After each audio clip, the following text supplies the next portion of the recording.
Muchos piensan que las matemáticas constituyen un universo abstracto, extraño, lejano, patrimonio de unos pocos genios. Un mundo alejado de la realidad social de cada época, cuyo desarrollo es independiente del devenir general de la historia. Nada más lejos de la realidad. Para demostrarlo, iniciamos hoy un viaje muy especial. Un viaje con excursiones por el espacio y por el tiempo de ese universo matemático. Nuestro objetivo es descubrir las grandes ideas matemáticas y conocer a los genios que las han desarrollado. Seremos testigos de privilegio a lo largo de la historia de cómo el hombre ha aprendido a conocer y dominar el universo que le rodea, y gracias, en parte, a las matemáticas. Porque al fin y al cabo, eso es lo que significa la palabra griega matemáticas, aquello que se puede aprender.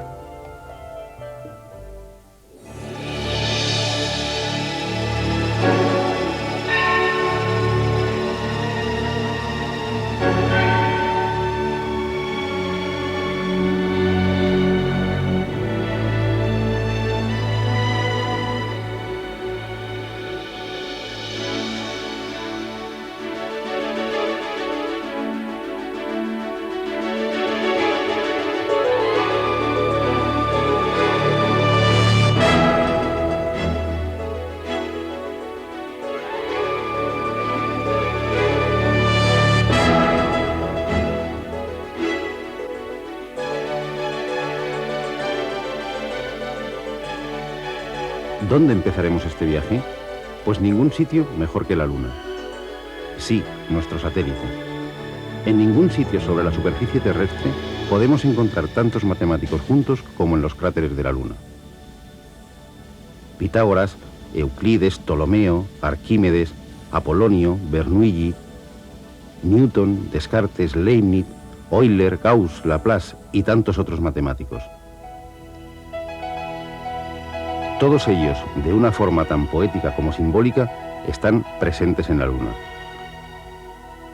En efecto, más de 300 cráteres lunares llevan el nombre de un matemático famoso. Es, sin duda, un merecido homenaje de la humanidad al universo matemático.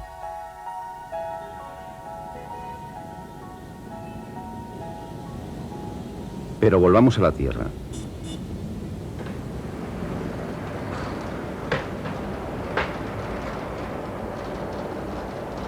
¿Me puede decir el nombre de algún matemático famoso de cualquier época histórica? ¿Un matemático famoso? Pitágoras. Yo, Pitágoras. Teorema de Pitágoras. Pitágoras. ¿A Pitágoras? Sí, Einstein. Pitágoras. Pitágoras. Leibniz, Newton, Pitágoras. La opinión de los encuestados parece unánime. Si hiciéramos una especie de lista de los 40 principales entre los matemáticos, seguramente Pitágoras y su teorema ocuparían los primeros lugares del ranking de popularidad. El cuadrado de la hipotenusa es igual a la suma del cuadrado de los catetos. Una de las frases más repetidas a lo largo de la historia en todas las lenguas.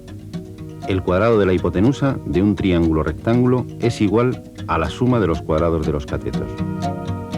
Y lo más curioso, ironías de la historia, Pitágoras es tan popular por un teorema ya conocido mucho antes de que él naciera. Sí, no se escandalicen.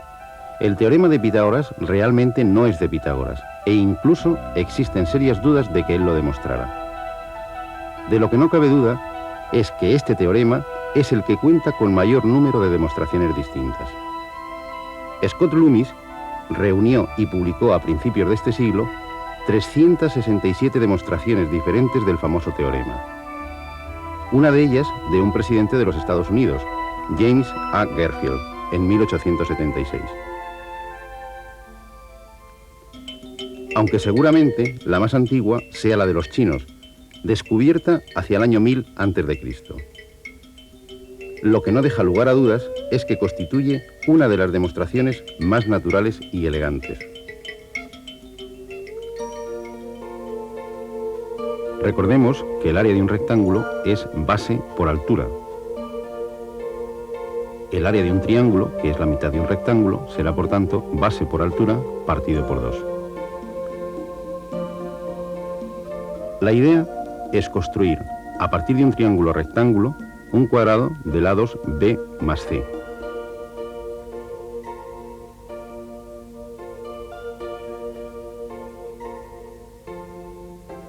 Su área será, por tanto, b más c elevado al cuadrado. Pero la figura está formada por un cuadrado interior, cuyo lado es a, y por tanto su área será a cuadrado, más 4 triángulos iguales al original, cuya área será b por c partido por 2. Por tanto, estas dos expresiones han de ser iguales.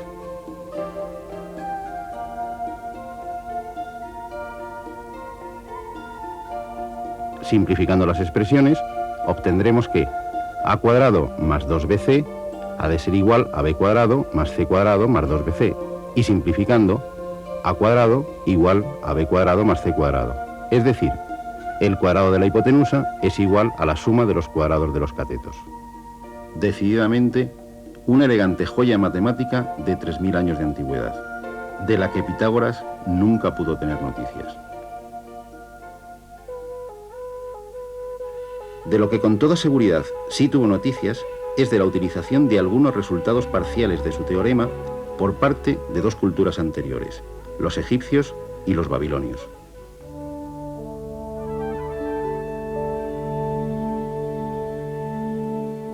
Aunque la vida y obra de Pitágoras estén envueltas en una nebulosa de leyenda, lo que parece claro es que nuestro personaje nació hacia el 580 a.C., en una de las islas griegas de Asia Menor, en Samos.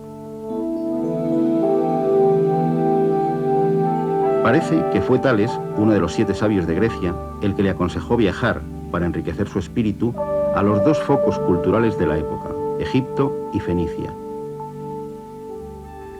Los egipcios son, según Heródoto, los padres de la geometría, que significa medida de la tierra, y mucha culpa de ello la tiene el río Nilo y sus famosas inundaciones anuales. Muchos de los campos próximos al Nilo quedaban parcialmente inundados, y los recaudadores de impuestos tenían que calcular la parte inundada para establecer la cuantía del impuesto. Tanto para marcar los campos como para medir la tierra, estos técnicos utilizaban un sencillo artilugio que les permitía trazar ángulos rectos y que tiene mucho que ver con nuestro teorema. Consistía en una cuerda unida por sus extremos y dividida a intervalos iguales en 12 partes. Si clavaban en el suelo la cuerda por uno de sus nudos y formaban un triángulo de lados 3, 4 y 5 unidades, obtenían un triángulo rectángulo y por tanto ya tenían la dirección de 2 de los lados del cuadrado. Este sencillo instrumento geométrico debió ser de una inestimable ayuda en la construcción de las pirámides y de los templos. Muchos pueblos habitaron la región comprendida entre los ríos Tigris y Éufrates, la antigua Mesopotamia, hoy en día Irán e Irak. Sumerios, acadios, babilonios, asirios, y tenemos noticias escritas suyas desde hace más de 5000 años. De su afición a las observaciones astronómicas acerca de las posiciones de los planetas observables a simple vista, Mercurio, Venus, Marte, Júpiter y Saturno, conservamos en la actualidad dos vestigios muy populares. Por un lado, el horóscopo. Eran excelentes astrólogos. Ellos bautizaron las 12 constelaciones del zodíaco, dividiendo cada una de ellas en 30 partes iguales. Es decir, dividieron el círculo zodiacal en 12 por 30, o lo que es lo mismo, 360 partes. De ellos hemos heredado la división de la circunferencia en 360 grados y la de cada grado en 60 minutos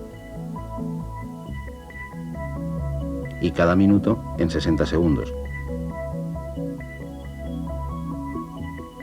Por otra parte, la patente de nuestra manera de contar el tiempo también es suya.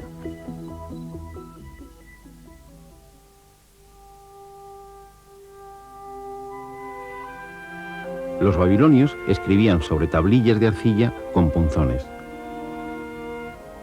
En algunas de las tablillas de escritura cuneiforme se han encontrado numerosas referencias de carácter matemático. Nos llama especialmente la atención una tablilla, conocida como Printon 322, que se conserva en la Universidad de Columbia, escrita hacia el año 1800 a.C., en la que aparecen 4 columnas de números distribuidos en 15 filas.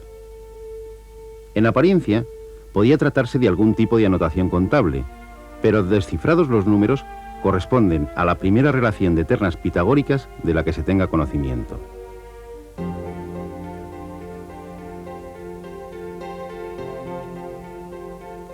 Una terna pitagórica es una colección de 3 números que cumplen el teorema de Pitágoras.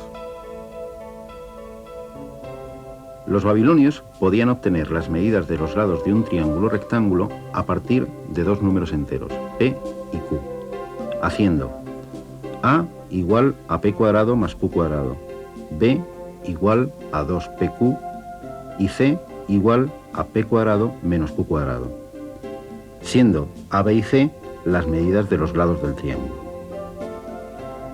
En esta tablilla, entre otros muchos datos, podemos ver reflejados los valores de los lados A y C de varios triángulos rectángulos, en el sistema sexagesimal, por supuesto.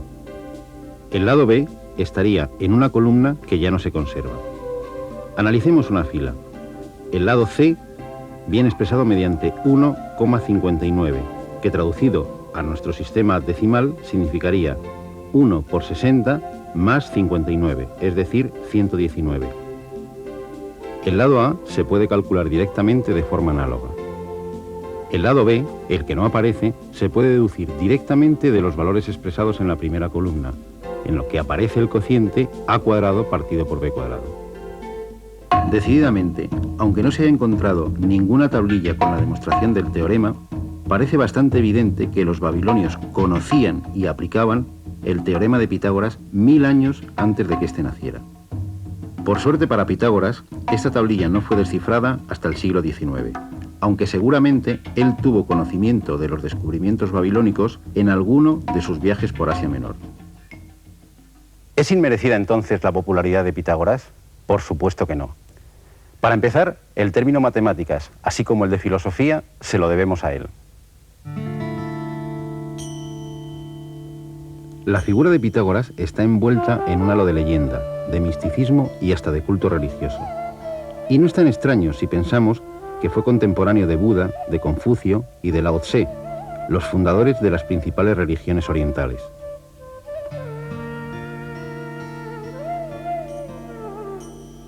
Parece que en sus viajes por Egipto y Babilonia, algunos dicen que pudo llegar hasta la India, Pitágoras se impregnó no solo de conocimientos matemáticos y astronómicos, sino también religiosos. Tras estos viajes, retorna al mundo griego y se instala en Crotona, una ciudad al sur de Italia, región conocida en la época como la Magna Grecia. Allí funda una sociedad secreta de carácter religioso, filosófico y matemático que pronto alcanza un éxito notable contando con más de 600 adeptos entre hombres y mujeres. El rigor y ascetismo eran las normas morales y de conducta que tenía la sociedad en la que todo se compartía, no solo los bienes materiales, sino también los descubrimientos matemáticos. Su símbolo era el pentagrama o polígono estrellado de 5 puntas. En esta orden se impartieron las primeras clases públicas de matemáticas.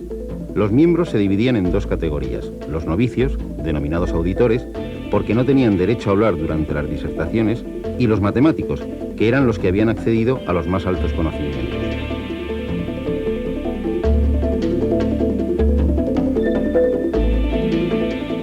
El secreto hacia el exterior era norma sagrada de la secta, y la divulgación de sus conocimientos matemáticos le pudo costar la vida a alguno de sus adeptos. La orden pitagórica de Crotona fue disuelta de forma violenta. Su casa fue incendiada y Pitágoras y sus discípulos tuvieron que abandonar la ciudad hacia Metaponte. Pero de lo que no cabe duda es de que su influencia se extendió por toda la cuenca mediterránea durante muchos siglos. De hecho, ha impregnado la cultura occidental hasta nuestros días. ¿Cuáles son las principales aportaciones matemáticas de la escuela pitagórica? La primera, y quizá la más importante, el introducir la necesidad de demostrar las proposiciones matemáticas de manera inmaterial e intelectual, es decir, al margen de su sentido práctico. Los pitagóricos dividieron el saber científico en 4 ramas. La música, la aritmética o ciencia de los números, su lema era todo es número, la geometría y la astronomía. Y en las 4 nos han dejado resultados e ideas sorprendentes. Para ellos, los números son entes abstractos, como ideas de la mente, con existencia propia al margen de los objetos que representan. Cuando hablaban de números, se referían a los números enteros y a las fracciones, es decir, números que se podían expresar como razón de dos segmentos que contenían un número entero de veces una misma unidad. De ahí nos viene el término número racional. Los pitagóricos fueron mucho más allá, colocando el concepto de número como principio y explicación de todo el universo. Uno de sus discípulos, Filolao, llegó a afirmar: todas las cosas que pueden ser conocidas tienen número, pues no es posible que sin número nada pueda ser conocido ni concebido. Atribuían a los números propiedades místicas. Pitágoras descubrió que existía una estrecha relación entre la armonía musical y la armonía de los números.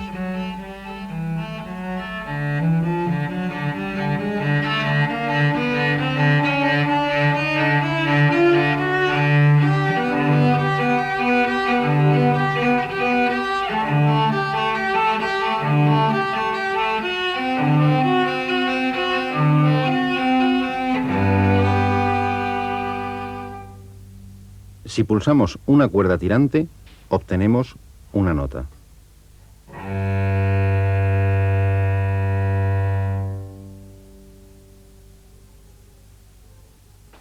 Cuando la longitud de la cuerda se reduce a la mitad,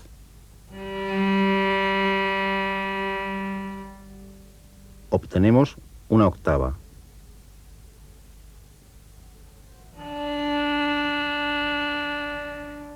Si pulsamos un tercio, obtenemos la quinta. Y si pulsamos un cuarto, obtenemos la cuarta de la quinta anterior.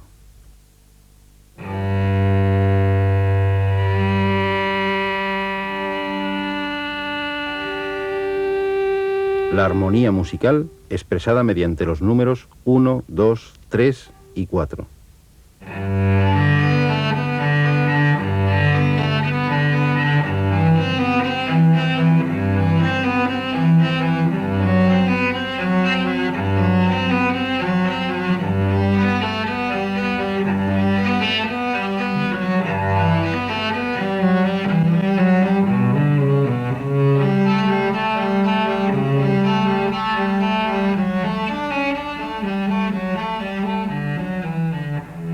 El número sagrado de los pitagóricos es el 10, el tetractis, el número del universo, ya que es la suma de todas las dimensiones, el punto, la línea, el plano y el espacio.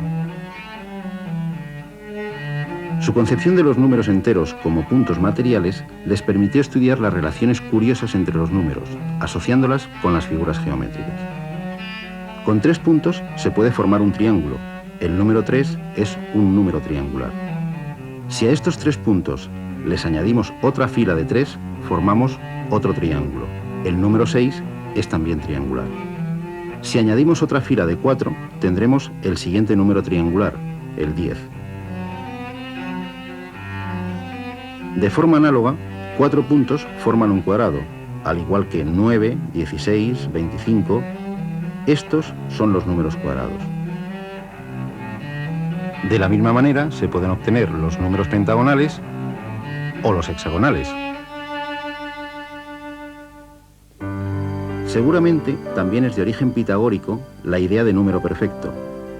El 6 es un número perfecto, ya que la suma de todos sus divisores, salvo él mismo, es 6.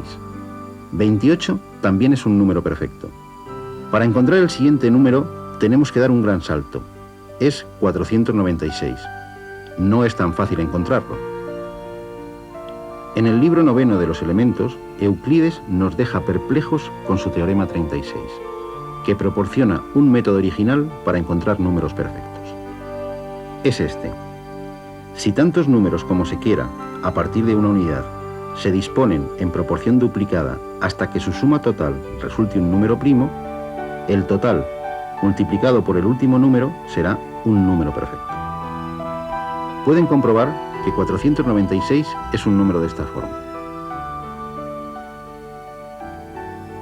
Euclides nunca afirmó que estos fueran los únicos números perfectos, pero hasta hoy nadie ha podido encontrar un número perfecto que no sea de esta forma.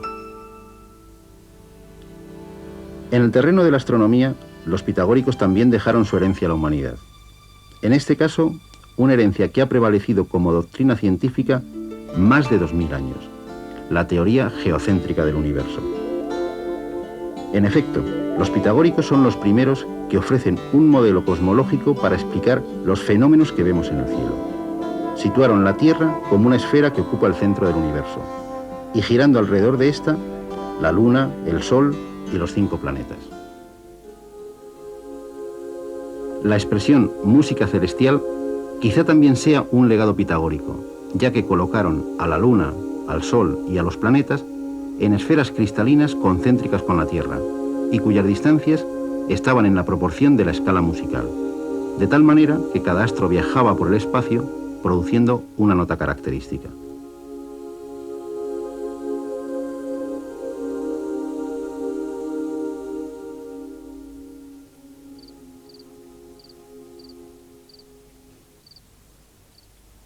Pitágoras llegó a afirmar que en las noches de calma era posible escuchar este canto celestial, y Kepler hasta nos dejó las partituras. Pero lo que realmente colmó de gozo a Pitágoras fue la demostración de su famoso teorema, hasta tal punto que mandó sacrificar bueyes a los dioses. Por desgracia, el silencio impuesto a los miembros de la secta pitagórica nos impide conocer la demostración que encontraron, aunque suponemos que no será muy distinta de la que podemos hallar en los elementos de Euclides. Euclides se basa en una propiedad fácil de probar de las áreas de los paralelogramos. Si desplazamos el lado opuesto a la base sin variar su longitud a lo largo de una recta paralela a la base, obtenemos un paralelogramo de la misma área. Utilizando solo esta propiedad, se puede demostrar que el área del cuadrado de la hipotenusa es igual a la suma de las áreas de los cuadrados de los catetos. Disfrútenlo, sobran las palabras.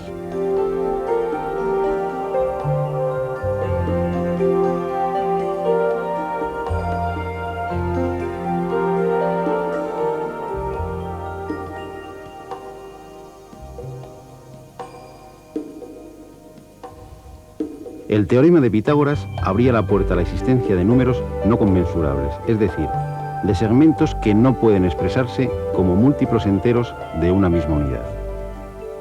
En efecto, no hay ningún segmento, por muy pequeño que sea, que esté contenido exactamente un número entero de veces en el lado de un cuadrado de lado 1 y en su diagonal.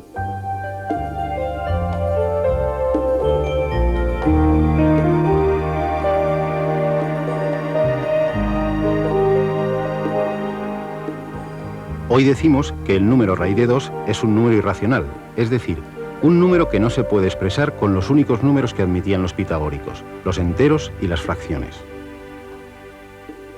La estrella pitagórica se obtiene uniendo los vértices no consecutivos de un pentágono regular.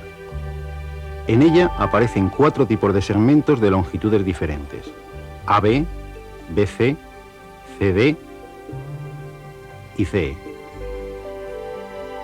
Para sorpresa de Pitágoras y de los matemáticos de todas las épocas, la razón entre AB y BC es uno de los números irracionales más famosos de la historia, el número áureo, phi igual a 1 más raíz de 5 partido por 2. Pero no termina aquí la ironía. La razón entre BC y CD también es el número de oro, y también la razón entre CD y CE. El propio símbolo de los pitagóricos es la demostración más hermosa de la existencia de otro tipo de números que ellos se negaban a aceptar.